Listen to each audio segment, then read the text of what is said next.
said, do you wanna be happy?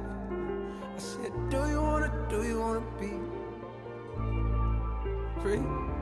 In light of the recent events that happened in Baltimore with the 6 cops being indicted, the purpose of this video is to not allow those indictments to feel like the problem has been solved, because the solutions that has been put forth fall short of the actual problems at hand. The problem at hand is the idea of white supremacy, and to solve the problem you have to understand the problem.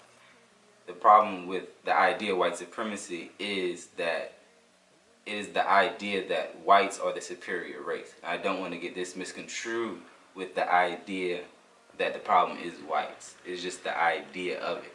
And the reason for the idea is because whites understand that everything about them is a recessive trait. And the only way to preserve their race is to dominate all the other races, because if they were to intermingle with each other, that their offspring, the dominant traits that will be passed on to them will be of the other race and not their own. The first solution that I have noticed that is very prevalent, that has been put out with the media, that the black activists are calling for, is more schools.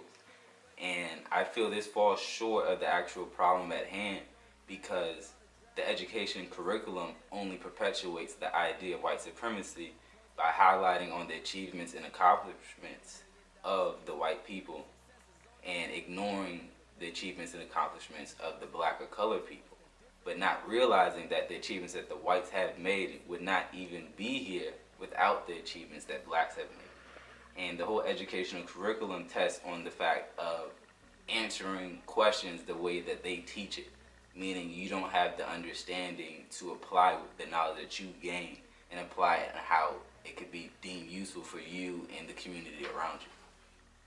The other alternative that has been put out there that I've seen is the call for more job opportunities. But the actual basis of a job is only deemed to make money. So to actually help people, it falls short of that, because even nonprofits, for example, like cancer research, well, if they actually achieve the goal that they portrayed to want to achieve, then their industry will go away. As long as needs are not met, crime will always exist. In the current state of the capitalistic society that we find ourselves in, the only way to meet these needs is through currency. Otherwise, it would be considered stealing. The only way to attain this currency is through someone else, either by getting it from a bank loan, through a job, or providing a service to another person.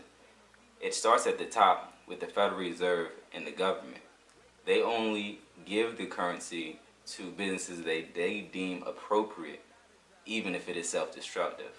The dollar bill is more important than human life. Every dollar in circulation, if looked at, is a Federal Reserve note. A note is merely something that is owed to someone. So the Federal Reserve note is currency that is owed to the Federal Reserve Bank. The bank loans the money to the government on interest, but the interest that is owed to the bank will never be in the system, because it will always have to be borrowed, causing additional interest to be owed, which is simply a Ponzi scheme, because the money will never be there. This creates debt slaves. Currency does not feed anybody or build anything. The idea that currency compensation is equal to the time that we put in is ridiculous. No matter how much currency there is, you will never be able to get your time back. The other thing that I keep hearing that people keep saying is that the world is ending and that Jesus is coming to save it. This thought process transferred the responsibility from us onto an external force of being. Maybe this second coming of Christ is not an external force of being, but merely a higher state of consciousness or mind state. God created us in His image with the ability to create whatever it is that we can imagine. If we were to look around and look, everything that we see around us stemmed from an idea. The Garden of Eden that is spoken in the Bible is described as a place with abundance of fruit and vegetation, flying creatures, and animals in the sea. If we were to look around, all of this is available here, and it is here today. All we have to do is utilize the technology that we have and put this in a place that is beneficial for everybody equally.